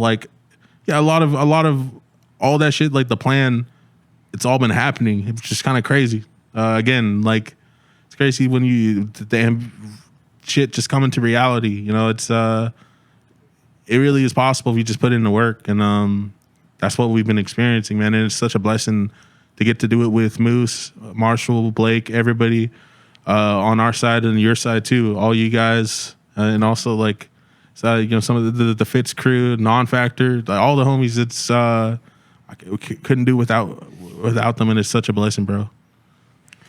To really make this thing happen, it really is a community effort, and I think that's why, I think NKO is going to be a really big. I can't define any other word other than celebration of again what we're doing, right? For both you, the players, everybody, dude. It's gonna be pretty awesome, dude. The next NKO, and then hopefully everyone after that just keeps getting bigger and bigger. But dude, it all started with you, dude. If you didn't hey man, we're gonna try. We're gonna rent out the Eagle Room. We're gonna put up this money. We're gonna do whatever, dude. If you never would have done that, I don't know. Would you and I would have ever had a conversation, right? Would have fucking if you would have just said we're throwing a local at a pizza parlor, would I have offered to be like, hey, we're gonna come all the way up here and bring you some consoles for whatever for round table or some shit? Probably not. But they're like, yeah, we're renting out a casino. I was like, you're renting a fucking casino, right? You're going for you guys are putting up big like Michael said. Immediately, I was like, I feel like you guys are skipping a couple steps, right? This is bro. You guys know something that I don't. So, what the fuck? I'm glad you say that, because that was part of the conversation we had too. Was just that again, we have time at hands. The time is valuable. I don't think we could keep waiting on this. Because one of the things that helped make that decision of flipping the switch and be like, all right, we're gonna go for this, was shit just like lines up out of nowhere. Like shit just happens, and you know it doesn't make sense. It could be so mind-boggling how like shit just, I don't know, it just lines up for you. And for this event, it was nuts. It was the same thing. You kind of, you know, we take into consideration that one, there's unfortunately there's no other like event at the moment that's besides like Genesis. There's no other like, you know, regional like that's going in our area, let alone Reading though. Like it starts with our conversation and thinking like there's nothing from here, from like up Southern Oregon all the way down to like Sacramento. You know, we have this whole area. The fact that we are here with the casino, that you know, we are privileged to have this as a venue that's willing to support us in the the way that they are. It's insane. Let alone all these guys, like again, and then meeting you guys, everything like lines up to make this shit happen. Again, I really do believe it's meant to be, you know, and I really take that from John. Again, I can't mention that dude enough. He's a mentor to me, and he's really opened my eyes up to that, and I 1,000% believe it to be true. Just like there is a lot of work that we put into it, but then at the same time, man, life just has a way to make shit happen, you know. That's the way I see it, the way I believe. Damn. Well, I see that passion when like we've talked about it where dude, you guys come from Reading to San Francisco for our monthly, you know, us tracking down here. It's like once or twice a year. You guys, it's like every other month, right? Something like that to go to San Francisco. That's insane. How's that feel? Like going from that and then having to come back, like, how is all that for you guys? Well, I mean, like I mentioned, I used to live in Bernie, and so for Final Impact for the locals back in like 2023, 2024, that whole time, week to week, I was driving down here just to provide a setup and play games every fucking week. And my family thought I was crazy. You know, like you're spending that gas money to just, you know, it was go play games and for 2, 3, 4 hours and. But bro, it was so much more than that. But anyways, leading to the trips to the Bay and to Sacramento to make it out to like King's Cup or Ride of the Valkyries or Fitz, bro, it's kind of like, how can you not? It's, you know, we're so fucking fortunate to live where we do live. It's like, you know, 4 hours is like, it's worth it. I don't know. It's like I think that we're fucking really fortunate to live in Reading and to be so close to the Bay. I know 4 hours, that might be way too far. I hear all the time. I see sometimes people talk about NorCal Knockout and shit or any event going on up here, and they're like, 4 hours? Fuck that. I'm not making that drive. But I think we're really fortunate to live where we are, and the fact that it is just a 4 hour drive to go experience one of the best locals in the fucking country. You know, whether that be King's Cup or Fitz, I think that like those are like it's such a blessing to be this close, you know. So I don't know. It's funny because it is a far drive. Don't get me wrong, but 4 hours is more than doable for us, you know. It'd be kind of crazy to be this close and not to go to these events, you know. And when I can't make one, I could tune in and stream and it sucks. I can't. It's like I'm like yes. It's brutal. That's what I was gonna say when people mention like, oh, 4 hour drive, wow, that's a lot. I'm like, dude, not going feels like medieval torture. Like I need to be there, man. Like fuck. I would love but as far as like what the drives are like, I'd love to. What do you think on that, Moose? How would you describe that? What the drives are like? The drives are like a good time, but there's also different drives. Like when you were talking about Cartridge Cartel. That was a really different trip because it was just me and you, and it was, you know, it was like we got to talk to you and sit down for a minute, and that was like a really like that one was kind of like eye opening, and you know, we got to talk about goals a lot, and that was like a really long drive, and that was like cool. But typically, yeah, there's a big ass car full of 5 dudes that are just not having the worst time. You know, it does suck to be in a fucking car and your legs are cramping, but we're having a good time.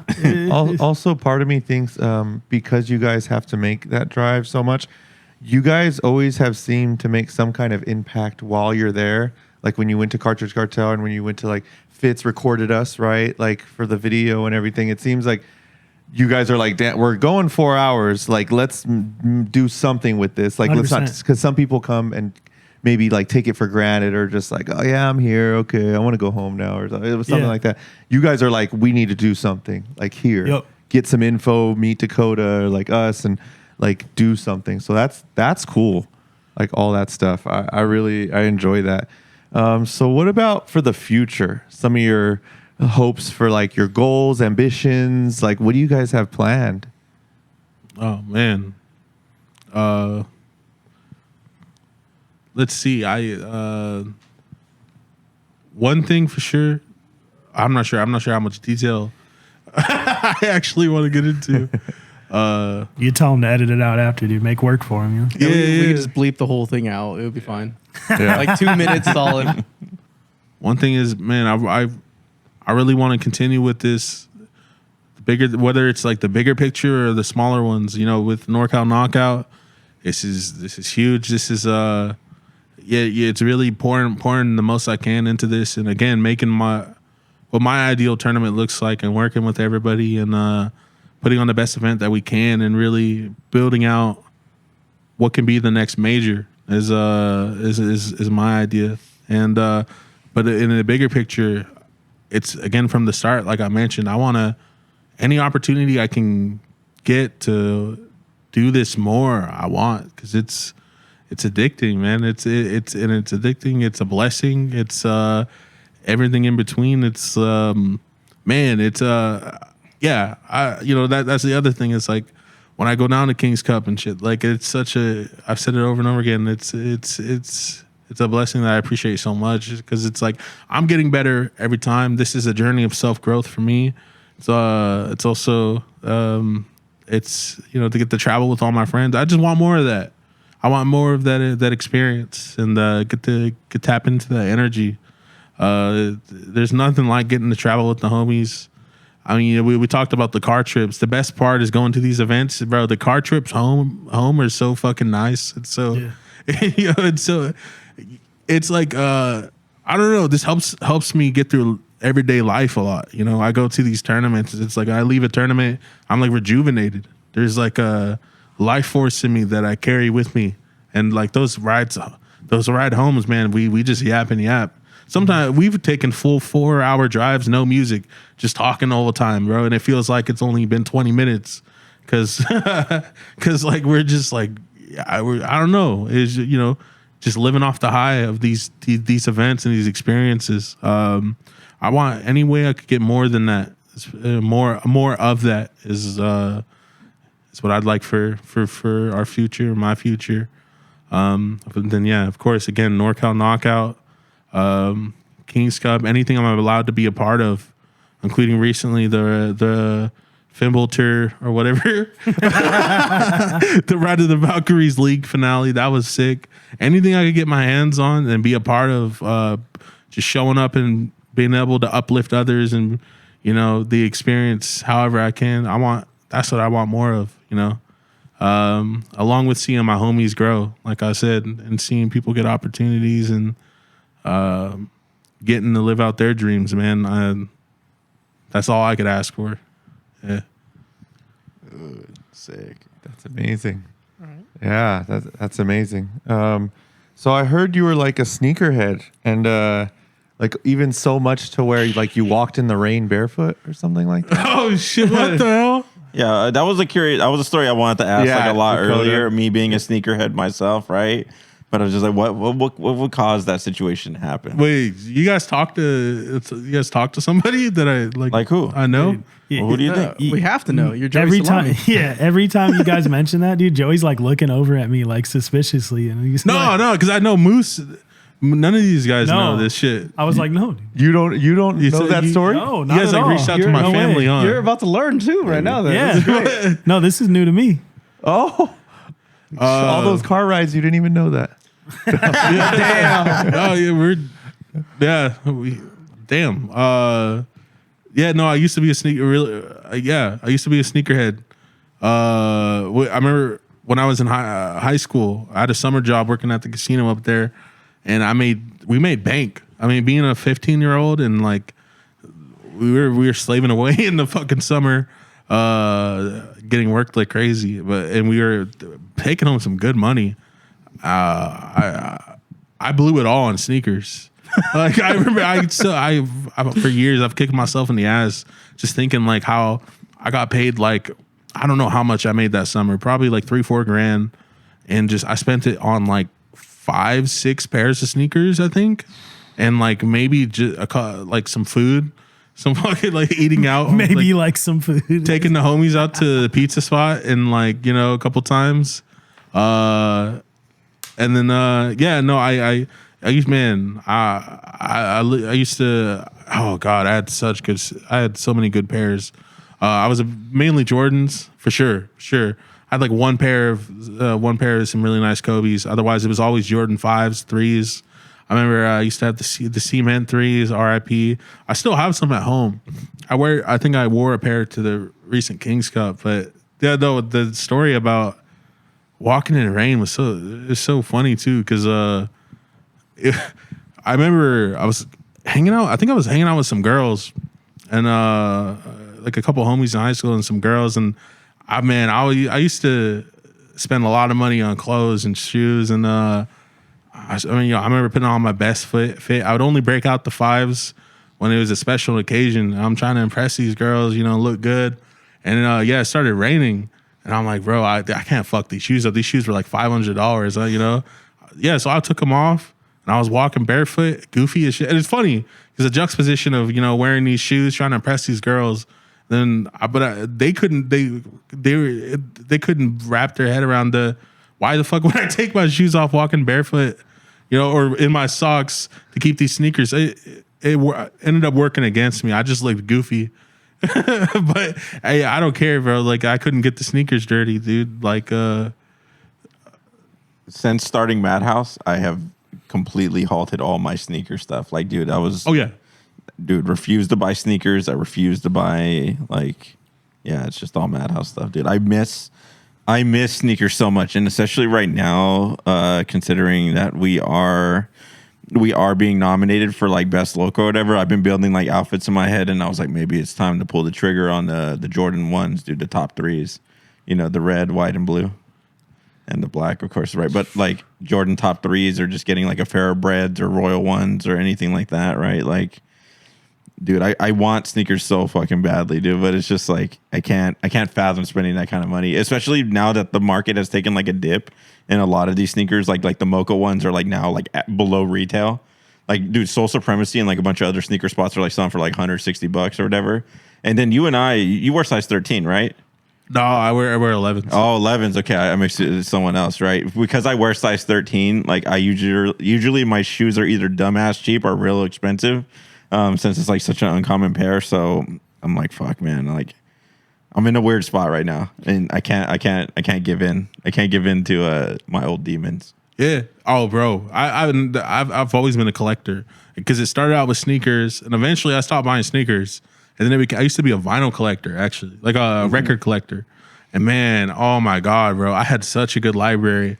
I had like really good turntables, some really good bookshelf speakers, and I cared a lot about the records. I mean, I used to go have board game nights with my friends. I'd pull up with the turntable and a crate full of records, and that was the shit. Bro. I'd like getting to share it with those guys.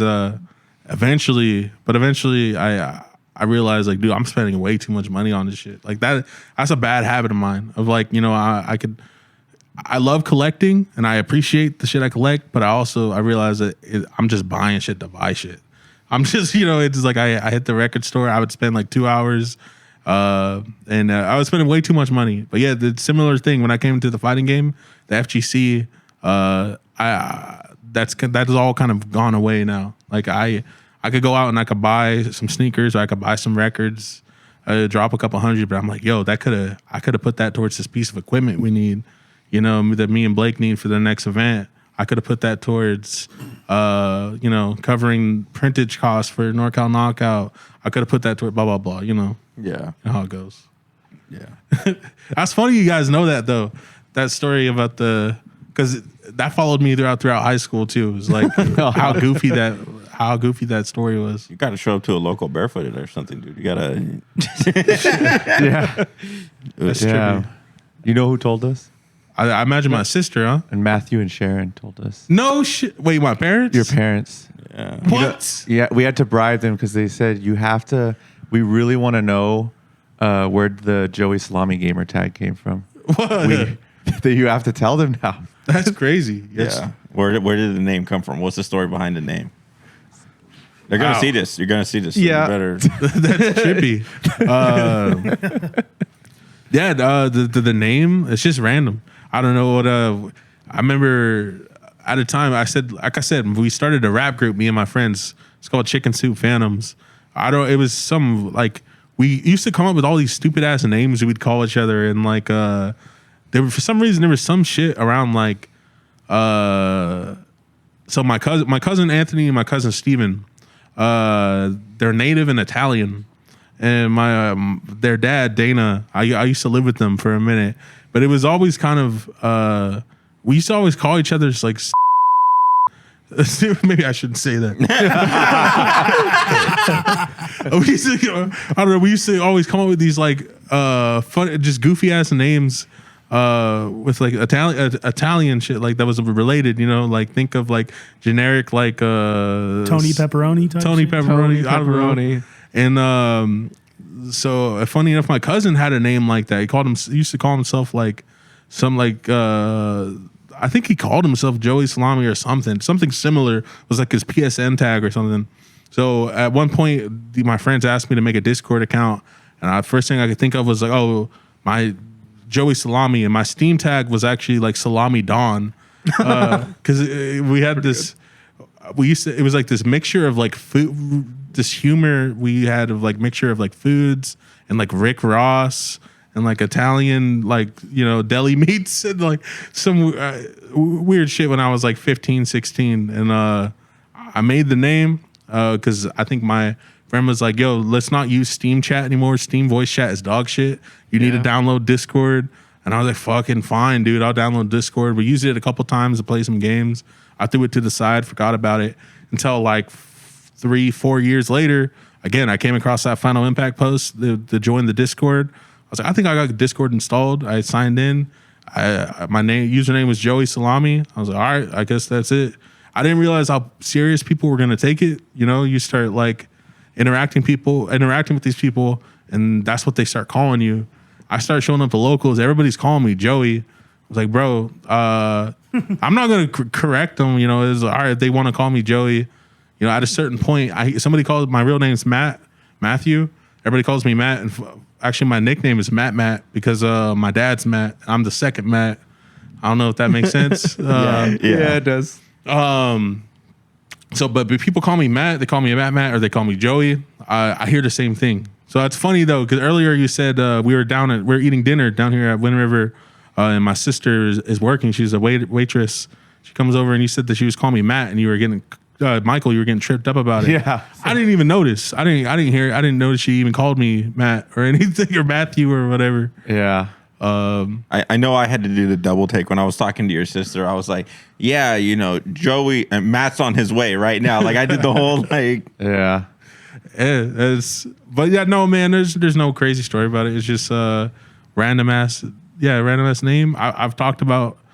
I think Moose. I mentioned the other night, right? We were talking about really recently. Yeah, we were talking about my name, and I was like, I think I think about like, should I change? No. Should I change it? At this point, it's branding. Like it's hard. It would be hard to change your name now. I had a conversation like that with the Grand Blue community. They're like, you could change your name from being daddy. I was like, it's far too fucking late for me. I was like, and I think it sticks with people because there's been multiple times I meet somebody and like, they ask me my name. I was like, oh, you can call me Joey, or my tag, I go by Joey Salami.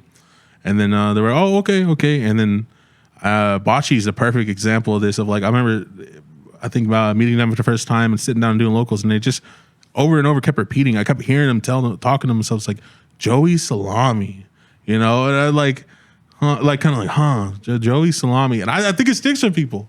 You know, it's like so I don't know. I guess I'm working out. You also do a great way with the branding where your the fuck was that? Your picture on Discord. What is the logo in your picture? Oh, that's Jolly Roger from One Piece. Is that like the actual one, or is that like a parody, or like I don't watch One Piece at all, so I don't know if that's like the real deal. No, that's the one that's the one that Luffy. So in the anime, Luffy draws that, and he draws it on Laboon. Man, if it's I don't know, it's I won't get the whole story behind it or anything, but I really appreciate One Piece. One Piece is the shit.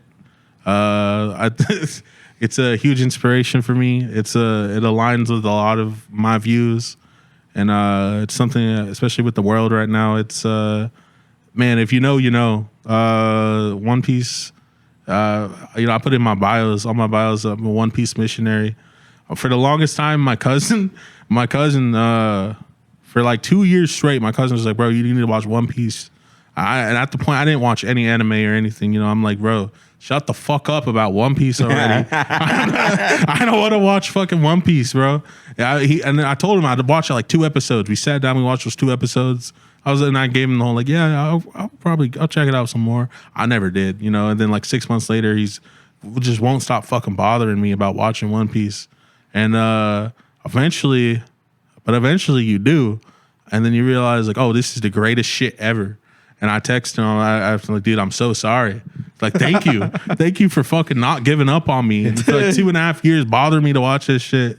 And man, it's anyways, that's what that is. Yeah. So the reason why I bring that up is because the very first time, like, we had conversations on, Discord with the whole group, and I was very familiar with your voice, everything like that. But the first time I actually met you in person was at Fitz.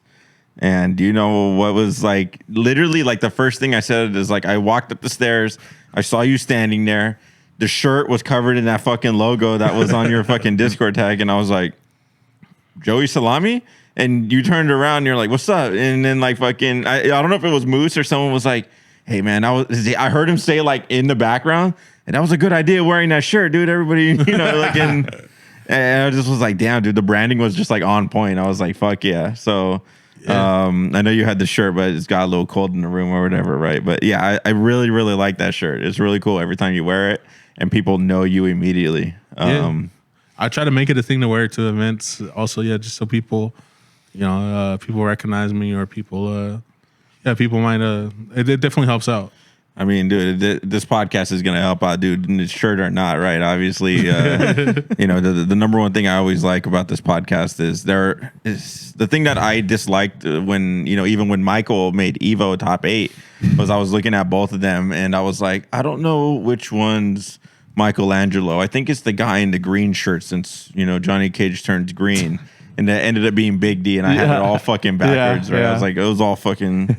So it's like I really like that we had like the face cams and we really do the podcast so that way we can really put a face and a story to all these names that are a part of the MADHouse story in general. So, dude, this it's been pretty awesome, dude. Yeah, this was a roller coaster of a one. I really liked it. I felt the passion of it. It was beautiful. Shout outs to everyone involved and everything. And dude, if you'd like to give a shout out to any of your 6 siblings or your dog, Angus George, or anything. I thought 7 siblings, right? Is it 7? Yeah, I think 7. Yeah, you can't count. 7, damn it.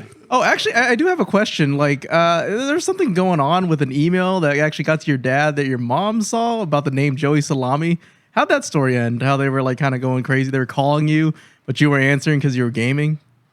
What? Oh, shit. Oh.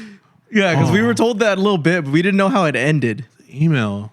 Yeah, like it was about your gamer tag, and like they were looking at what the hell is this, Oh my god. There it is. Yo, I don't know actually. Oh, shit. Wait, did they mention this? Yes. They mentioned the email. So someone mentioned that you signed up with like Joey Salami, like your gamer tag or something like that. And your parents had received some sort of email, and they're like, "Who the fuck is Joey Salami?" Right? Oh, okay. This was like, I think this had to be like 2 years ago. I think 2 years ago or so. I think I don't fully remember. I want to say I signed up for something. Yeah, and it was like a bill or a receipt that was like sent to them, like an email to them, and they thought it was like it was fraud, like identity fraud, or somebody had like just like charged a card with that name. Like, and yeah. Now that Jesus Christ, again, that's a deep cut. I barely remember that. That's so trippy. Yeah, no, they thought it was like identity fraud because nobody really, now they all know my tag. It's funny because my dad shares the same name as me, Matthew Elmore, and he hops in a YouTube chat. And every event, man, every event I work, every event we do, every time we stream, he's in the chat, and he always makes an effort to comment and say like, yo, I don't know why, he'll hop in the chat and just say Joey Salami, and it's like, so now it's a thing. Okay, this makes so much more fucking sense, right? Because I've seen that before. I've seen those comments, right? Because I'll go through and I'll thumbs everything up and I'll heart everything. And I see Matthew Elmore, Joey Salami, right? With the like Raider icon, the profile image, right? Yeah. I think I've seen that, and I was just like, what? Like, annoying. I didn't know. Okay, yeah. Yeah, no, we had our own moment of that, of like one of our streams. I think it was Marshall or Justin saw that, and they were like, is Joey showing up in his own stream? Like, didn't it switch to the alt account and is giving himself shout outs? Like, and I was like, bro, no, trust me, that was my dad. That wasn't me. And they're like, oh, thank God, bro. I didn't know. I thought you might have been that much of a cornball. No, dude, yeah, no, because I saw the Raiders logo and I was like, dude, me and Joey are both massive Raider fans. There's no fucking, this can't be a different one, right? Like, I was like, no fucking way. Oh yeah, no. Again, that's why growing up, my nickname was Matt. I was a second Matt, yeah, man. Or I either go by Matt or Matt Jr.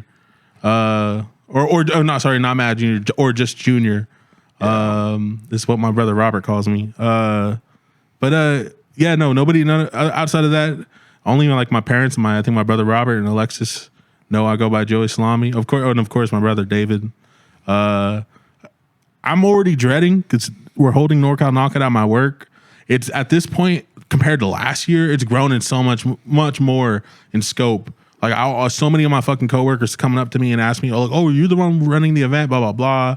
Like, so I already imagine a lot of my coworkers are gonna hop into the event, and I'm gonna have to at some point. It's gonna be made public that I go by Joey Salami, and I'm dreading it. I don't like. I don't know if my coworkers are gonna look at me the same, because I'm like, bro, how do I explain to them? But it was funny because we sat in that one meeting with somebody here, and they're like, oh, we eventually it came out, like we're sitting in a business meeting with somebody at the casino here, and it came out that I go by Joey Salami, and then but thankfully you stepped up and you're like, oh yeah, I go by Captain Daddy. It's and it's funny, the woman we were sitting with, she's like, oh, don't worry about it. You want to know what my husband goes by? And it was like. I think which we should probably bleep that out. Why, dude? That's a good name. So I know they will see. We shouldn't. I'm leaving that shit in. Yeah. That's a great fucking name. Shout out the dude. Shout out. Oh, yeah. And you a real one? So who knows? I think people get it. Sometimes you just the gamer tags, man. They are what they are. Yeah, I can't have a gamer tag. Right. My name is a gamer tag. I know we keep flirting with ending this podcast, but now you make me realize, dude, I gotta ask, dude. Tell me about your association, or tell me about how your fandom started and where it's at right now with the Raider Nation. Oh man, so I used to be a season ticket holder for like 3 years. Oakland, me and my dad. I was living with my parents at the time. I was working and I was making a decent amount of money because they weren't charging me rent at the time. And me and my dad made a pact. We're like, yo, let's try to get some season tickets. So we got on the list, and we both saved up the money for it because we had gone to a couple games already, and we were fucking addicted. We were just like, bro, I grew up a Raiders fan. My whole family's Raiders fans, besides like two cousins. My cousin Martin's a fucking Broncos fan. What the fuck? Just fucking insane. And then my cousin Patrick's a 49ers fan. Where's the Broncos fan from? Here. What? That makes no sense. No, yeah. That's crazy. It makes zero sense. Otherwise, bro, through and through, Raider Nation. You don't really get a choice, but I don't want a choice. You know, it's the way it is. What it is. I couldn't have it any other way. Even if I believe even if I wasn't a Raiders fan, the culture, everything surrounding the fucking Raiders, there's nothing like it. There's no other franchise like it. You know, you might not understand if you're not into sports, you don't watch sports, but seriously, it's bigger than just what's on the field. The same way we do the fighting game shit. There's a real culture. With the Raiders, there's a griminess to it that's like to the culture, to the team, to the franchise. There's always been. That makes it stand out from everybody else. You can't replicate it. With that said, again, I used to be a season ticket holder. Me and my dad, man, it was one of the greatest. Again, it's such a blessing in my life to be able to do was to get season tickets with him, and we used to go drive down to. That's another reason why that drive down to these events is not a big deal for me. Me and my dad and my cousins or whoever it was from week to week, we used to drive down every fucking game. Every game we got these season tickets, which when we got these season tickets, that was fucking amazing, man. Me and my dad, I almost cried then. It was so crazy to finally get, we had talked about it for so long to finally get on the list. It's crazy. But anyways, me and my dad, what we used to do is we went to every single game besides like 2 games. We'd sell the tickets to make up the money for the season tickets. And from there, all it was just paying gas. We made our money back for the price of the season tickets, the shareholder fee or whatever. But every week we used to drive down to Oakland. Man, it was oh god, dude. It was like I love talking with Non-Factor. We go back and forth here and there on Twitter and shit and talking about like I look at those clips of the Coliseum and. Oh, bro! Like my heart, just it's just so full. That place was fucking special. But yeah, now our RFP with moving to Vegas and stuff, man. I'll always be a Raiders fan. I try not to think about it. Same thing with not talking to Non-Factor is like, bro, don't get me started. Same thing. You don't get me started, dude. It's oh man, yeah. I'll always be a Raiders fan. Hopefully things are on the come up. Fernando, shout out Mendoza, yeah, man. Fernando, bro. Some big things on the horizon, I think. But again, man, I don't know. I haven't really got to live. I haven't got to experience a good Raiders team in a while, dude. I was there, unfortunately, when Carr broke his leg that year. Bro, that walk away from the Coliseum, that in the crowd and everything, that had to be one of the most depressing experiences I have in my life.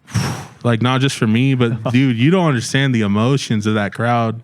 Everybody, dude, it was like a blowout too, against the Colts, and then Carr broke his leg. That was that year. That was the year he made the playoffs, right? And then. Who was the backup? Michigan State. It wasn't McGloin, right? It was no, it was like Cooks or something like. Yeah, I know he played for Michigan State, so they were like being like, well, he was just in some like fucking bowl game, so he's used to being in big games. And I was like, we're gonna fucking lose, dude. We're playing the fucking Texans. It's like we already lost to them in Mexico, dude, or some shit like that, right? I was like, yeah, it was bullshit. I got to experience it, but I did get to experience those couple years. In the Coliseum with Del Rio too, and then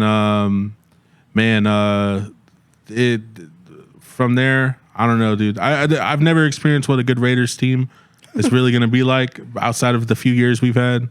You talk about if the Raiders make the Super Bowl.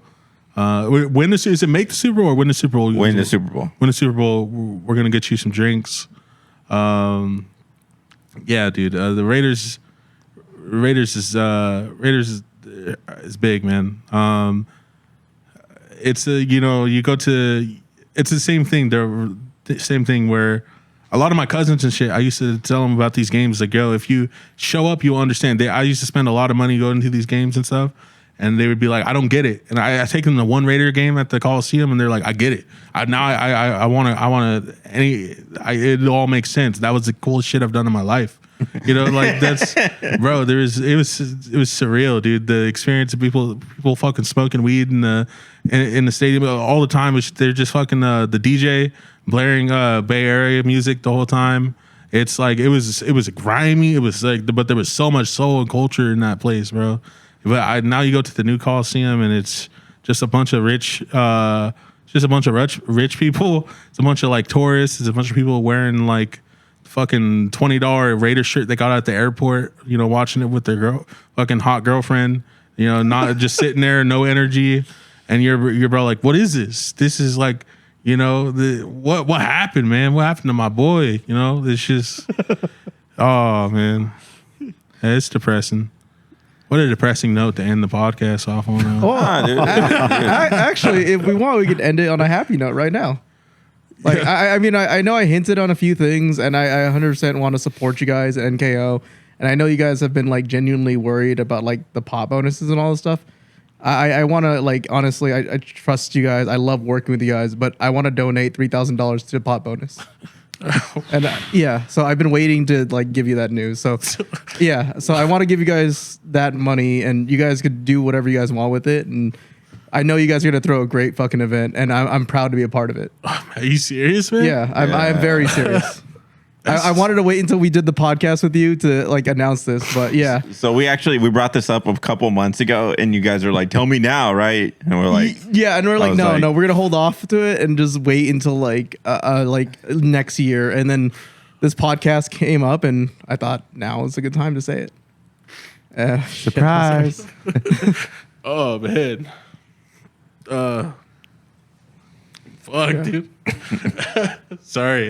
No, it's sorry about that. I didn't mean to do that. like, sorry, dude. Maybe I should have gave you this money, dude. Dude. Man, that's crazy, dude.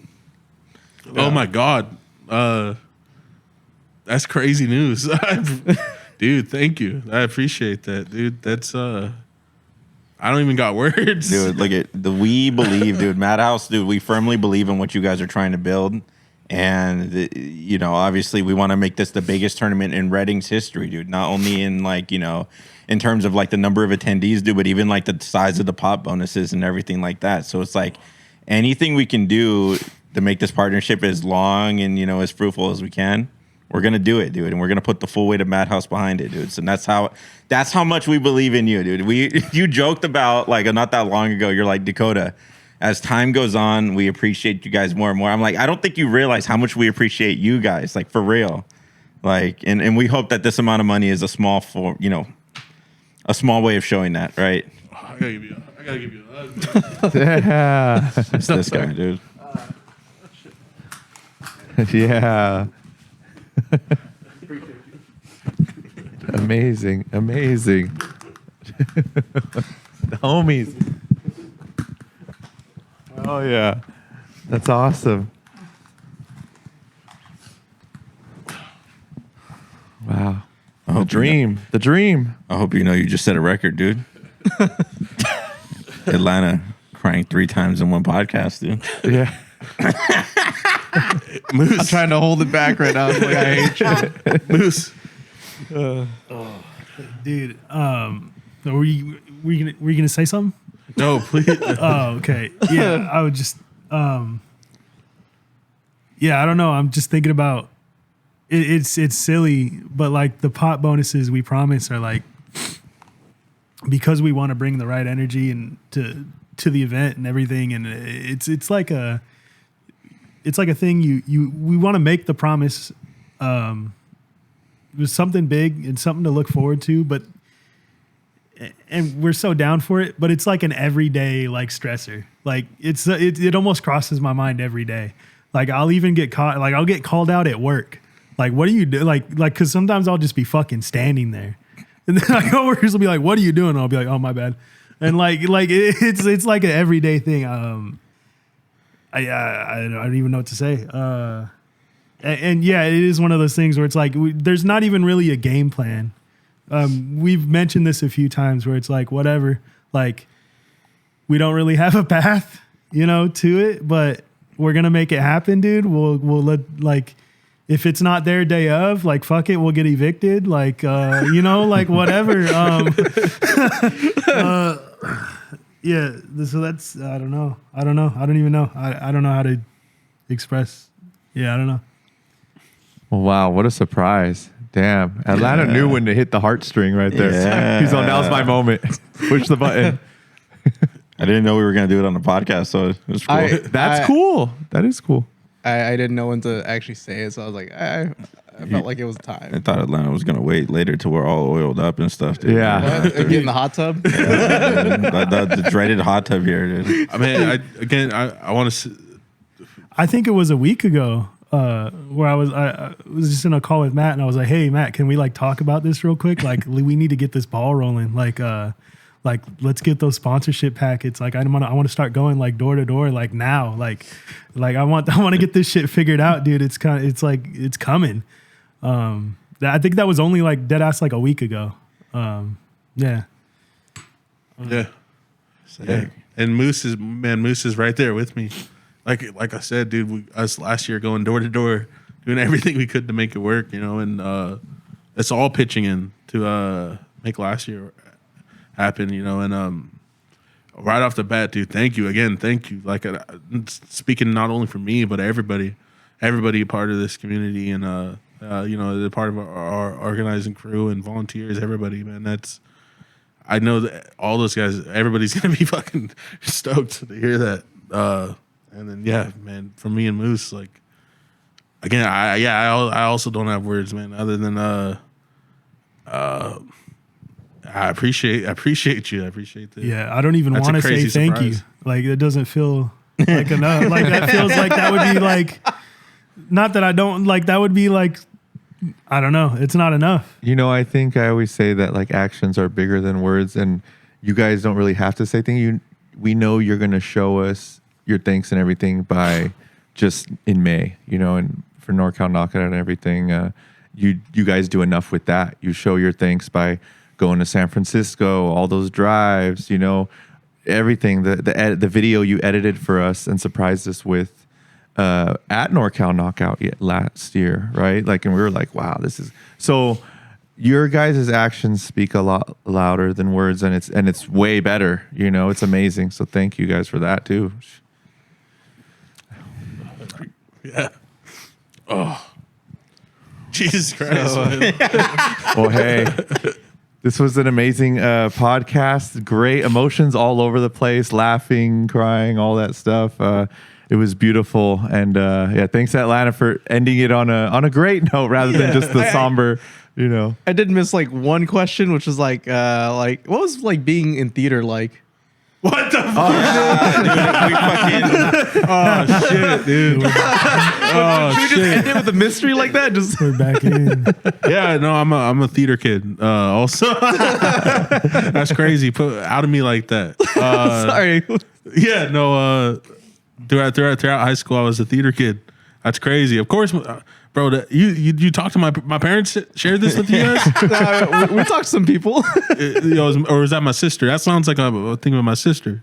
We had a lot of things written down. Oh, you're not gonna out who it was. All right. We have source says. Yeah, no, I was a theater kid. Fucking I